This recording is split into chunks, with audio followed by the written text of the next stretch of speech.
11º capítulo. Chegada dos tios. Nossa casa estava em maré mansa. Minha mãe, no início da noite, lia para minha avó algumas páginas do fascículo de uma história. Uma espécie de novela escrita em pequenos fascículos, vendida e entregue nas casas para a leitura semanal das famílias. Chegou a desconcertadora notícia. Tia Lilita e tio Jota haviam chegado do interior para tentar a vida em São Paulo e iriam ficar hospedados em nossa casa por uns tempos, até se ajustarem com o emprego e a casa para morar. A primeira medida foi a transformação física no interior da casa.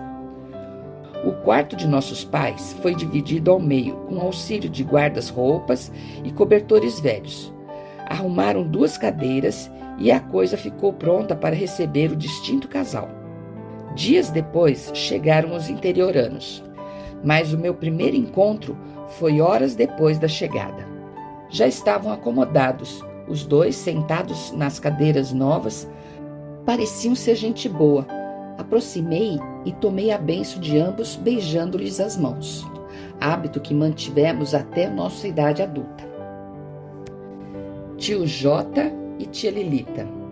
Lilita era apelido de Maria Amélia e Jota de João Cândido. Ficaram em nossa casa um longo período. Nos acostumamos e gostávamos deles. Eram gentis e educados, com modos diferentes do nosso, por vezes procuravam nos corrigir. Tio Jota sabia fazer pipas e balões, o que me agradou muito. Assim, o tempo passou e eles foram embora para sua própria casa. Nas festas juninas, tio Jota me mandava um balão de presente. Não demorou muito tempo, o quarto ainda não tinha sido desmontado, tivemos a extraordinária notícia que outro casal, vindo também do interior para trabalhar e viver em São Paulo, seriam hospedados em nossa casa. Desta vez era uma tia do meu pai e seu marido, tia Maricota e tiozinho. Maricota era Maria Elvira e Zinho. Para dizer a verdade, já estávamos acostumados com o movimento. Quando chegaram, nós estranhamos os tipos. Eram pessoas mais velhas, porém alegres e engraçadas. Ele, um tipo de boa vida, contador de piadas, no tom interiorano. Ela, uma velhinha, sentada com chale nas costas fazendo tricô. Quase não falava. O casal, como não tinha conhecimento do lugar, quase não saía. Grande parte do tempo ficavam sentados na cozinha. Ela tricotando e ele tomando cafezinho, fumando cigarro de palha e contando piadas. Foi um tempo engraçado. Vó Maria, que trabalhava numa fábrica de vidros, acabou arrumando emprego para o tiozinho, na mesma fábrica. Ele a acompanhava pela manhã para ir ao serviço e à tarde para voltar para casa, pois não estava acostumado com o trânsito de São Paulo. Vó Maria odiava a companhia, mas foi por pouco tempo. Depois de receber alguns meses de salário, alugaram uma casa no sopé do Morro do Vergueiro, Morro do Cangaíba, lado esquerdo da estrada, e deixaram nossa hospedaria. Por essa época, eu e Semiramis já começamos a entender o quanto era estafante o trabalho da nossa mãe. 5 crianças para cuidar, 2 em época de escola, cuidar da roupa de toda aquela gente, da casa e da alimentação, além das despesas que este movimento acarretava.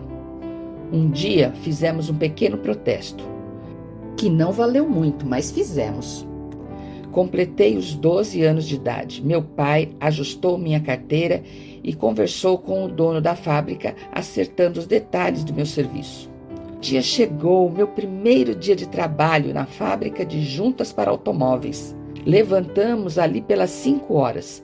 Minha mãe preparou café com leite e pão picado dentro, costume que me acompanhou até o dia do meu casamento, servido numa caneca feita de lata de óleo vazia. Meu pai também tomou seu café, só que de forma diferente da minha. Peguei a minha marmita, que já estava embrulhada, tomei a bênção de minha mãe e saímos, eu e meu pai, para tomarmos trem das 6 horas na estação Engenheiro Trindade. Ficava bem próxima da nossa casa. Desembarcamos na estação da 4ª parada e, andando a pé, fizemos o final do percurso até a fábrica. Aos poucos foram chegando os operários, formando grupos para conversar. Alguns olhavam para mim e sorriam, outros cumprimentavam meu pai. Quanto a mim, estava tremendo e sentia calor e calafrios. Se não fosse por meu pai estar perto, eu teria saído correndo, sem olhar para trás. Às 7 horas, a sirene apitou. As portas se abriram e os operários entraram. Eu e meu pai entramos depois e fomos direto conversar com o encarregado geral, que mais tarde fiquei sabendo que era o gerente e era conhecido por Galo. Para mim, Senhor Galo. Os dois conversaram mais alguma coisa e meu pai disse para mim que viria me buscar às 6 horas da tarde. O gerente mandou esperar ali, que mandaria um funcionário para me explicar o serviço. Apareceu um rapaz conhecido por Joãozinho, o encarregado pelo serviço de produção. Depois das apresentações, me levou para conhecer a fábrica. Primeiro, o lugar onde deveria deixar a marmita. Era uma chapa de ferro grande ao lado de uma caldeira, onde durante todo o dia era cozida a cortiça usada para a produção das juntas. Todos os funcionários que traziam almoço usavam aquele expediente para esquentá-lo. Com o tempo, fiquei sabendo que alguma vez aparecia um sócio oculto para comer as misturas, especialmente quando era ovo frito. Terminada a visita, paramos diante de um balcão de madeira, um pouco alto para eu trabalhar, coberto por montes esquisitos de retalhos de folhas de cortiça. O encarregado falou: essas são as juntas que fazemos nesta fábrica. Por enquanto, seu serviço vai ser examinar cada peça, separar as que têm defeito das que não têm defeito, e com as perfeitas, fazer um pacote com 10 peças. Fez um pacote na minha frente e saiu. Aleia acta est, disse eu. Nunca fui procurá-lo para uma segunda explicação. Aleia acta est, grafia em latim. Aleia itac est significa em português: a sorte está lançada. Na fábrica tinha um funcionário curioso, homem já idoso. Era o mecânico de manutenção das máquinas. Diziam que era um detento em prisão domiciliar, condenado por crime, não sei. Chamava-se João Tutóia e era tratado por todos de seu João. Logo me batizou por um apelido, Pichinim. Fazia jus ao meu tamanho, até que gostei do apelido. Depois me transformou em seu estafeta. Quando entrava um funcionário novo, ele escolhia um apelido e me incumbia de levar a notícia para o infeliz. Arrumei cada encrenca, só não apanhava porque eu era o Pichinim, filho do seu Luiz e protegido do seu João. Com o tempo, fui me acostumando com o serviço e fui trocando, aprendendo outro, até que fiquei inteiramente à vontade. Conhecia tudo o que se fazia dentro daquela fábrica, na parte da fabricação. Gostava tanto do que fazia que em muitas oportunidades ficava fazendo horas extras até as 22 horas e voltava para casa junto com meu pai. Certo dia, pela manhã, quando estávamos iniciando o trabalho, fui procurado por seu João, que me perguntou: Pichinim, você viu aquele menino que começou a trabalhar ontem? Respondi que sim, e que já o havia ensinado o primeiro serviço.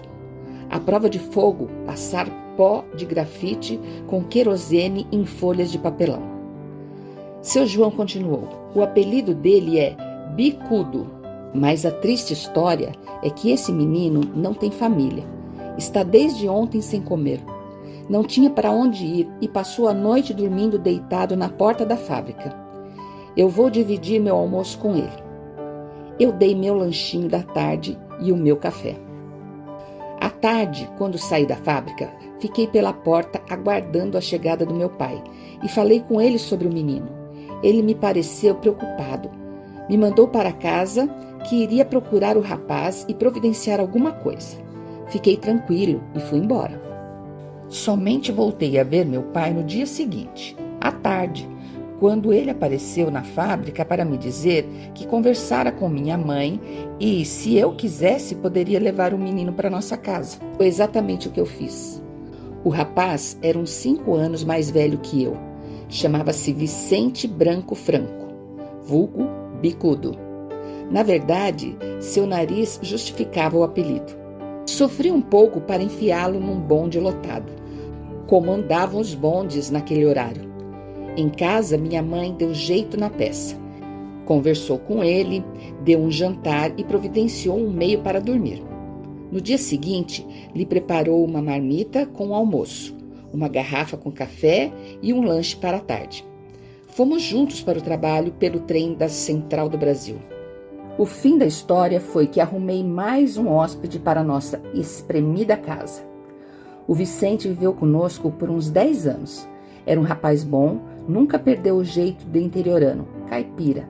Foi um bom companheiro e ajudou bastante com o valor em dinheiro que entregava à minha mãe todo mês, ainda com seu trabalho na construção da nossa casa no Cangaíba. Vicente se converteu, foi batizado e se tornou membro da Igreja Batista da Penha. Nota de rodapé. Os acontecimentos que estão relatados nesta história são reais, porém, a ordem cronológica não é exata. Existem alterações que foram necessárias para facilitar a narrativa sem prejuízo da história. Tia Lilita e tio Jota se acostumaram em São Paulo. Depois de algumas tentativas com um trabalho para ele, descobriram uma empresa que empregava pessoas com experiência em comércio para gerenciar pequenos armazéns de secos e molhados. Tio Jota foi contratado para tocar um armazém situado à Rua Bresser, no bairro do Brás. Os armazéns do grupo tinham o nome de Afacos. Eles tinham interesse em criar uma grande rede de armazéns. No prédio onde fora montado o armazém, havia uma residência que foi ocupada pelos tios durante os anos que dirigiam o negócio. Por muitas vezes, aos sábados e domingos, até o meio-dia, eu e meu pai íamos ajudar nas vendas como atendentes. Algumas freguesas não queriam ser atendidas por mim, achavam que eu era muito pequeno. Eu virava as costas e passava para outra. No final do dia, levávamos para casa alguns doces de leite em baré para as crianças. Depois de alguns anos, os empresários desistiram da rede, fecharam os armazéns e os tios foram para o bairro da Lapa. Lutaram por lá durante alguns anos, ela como costureira e ele em pequenos serviços. Não tiveram filhos, mas adotaram um menino recém-nascido para criar. Com a morte do vô Luiz, compraram a casa que ficara para a vó Nana e construíram no mesmo quintal uma casa para eles. Viveram nesses imóveis até o final de suas vidas. Ao menino deram o nome de Vitor. Agora casado e com uma filha, coube a herança da propriedade. Fui o responsável pela legalização dos documentos e posteriormente acompanhei a venda do imóvel pelo primo Vitor, que mudou com a mulher e a filha para uma cidade do estado de Minas Gerais, sem deixar endereço. Nunca mais tivemos notícias. Depois de instalados na casa no sopé do morro, tiozinho e tia Maricota começaram a lutar pela vida de maneira independente. Muito embora minha mãe mandasse sempre uma sacola com alimentos para ajudar nas despesas. Por ser do interior de São Paulo e de uma zona cafeeira, tiozinho tinha conhecimento sobre a industrialização de grãos de café. Por essa razão, e com a ajuda de um parente, um dentista que descobriu aqui na capital, arrumou emprego como gerente de uma torrefação, moagem e comercialização de café. Cibus, uma marca que estava sendo lançada na capital. A indústria estava instalada no bairro do Brás e tinha anexa uma residência que foi ocupada pelo casal. Como já contei, tiozinho era especialista em contar piadas e anedotas. Brincava muito com as moças que trabalhavam no empacotamento. Confesso que gostava de ficar por perto dele para ouvir e rir das bobagens que contava. Um dia, não sei por que razão, estava passando a manhã na torrefação e com minha curiosidade andando para todo lado. Pelo cheiro do café, fui parar na seção onde as moças estavam empacotando o produto. Uma delas começou a conversar comigo. Logo, o tiozinho apareceu e perguntou: essa moça é bonita? Não dei resposta. Ele continuou: para poder falar que uma mulher é bonita, você tem que examiná-la de cima a baixo e de baixo em cima, dos pés à cabeça e da cabeça aos pés. Não pode encontrar nada feio ou desagradável. Somente nesse caso uma mulher é bonita. Aprendeu a lição? Então responda agora. A Lourdes, essa moça é bonita? É linda, respondi sem titubear. Errou mais uma vez, disse ele. Para falar que uma mulher é linda, precisamos conhecer muito mais sobre ela. Precisamos conhecer o seu interior, o seu coração. Precisamos conviver com ela algum tempo. Você ainda vai aprender. Demorei muito tempo, mas aprendi. Quem quiser aprender, assista o filme Uma Linda Mulher, com Julia Roberts e Richard Gere. Talvez tenha sido a última vez que me encontrei com tiozinho e tia Maricota, que por sinal eram tios-avós pelo lado paterno. Alguns anos depois tivemos notícias de seus falecimentos. Primeiro o tio e nos anos depois a tia. Não tiveram filhos e não deixaram herança. Agora chegou de Cravinhos a terceira tia com seu marido e seus filhos. 5. Era também a irmã da avó Nana e chegaram a São Paulo, como as outras, espantadas do interior pela crise financeira. Tia Petita, assim era chamada, e seu marido Rangel, quando chegaram, já tinham casa arrumada no bairro da Lapa. Uma das filhas, já casada, havia chegado primeiro e providenciado tudo.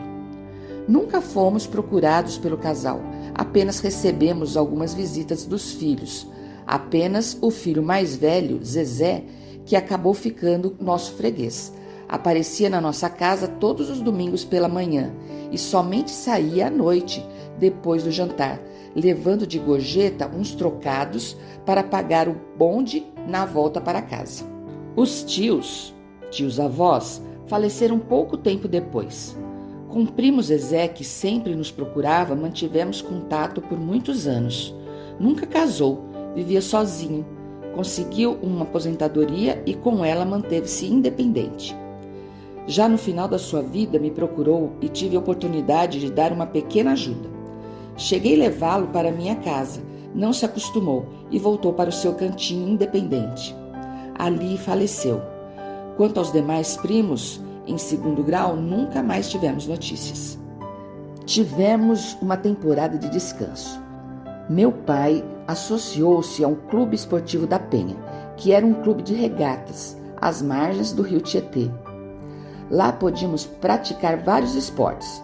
Os pequenos podiam brincar no parquinho e o que nós mais gostávamos era de andar de barco e nadar nos finais de semana, quando o tempo ajudava. Meu pai era quem nos levava ao clube.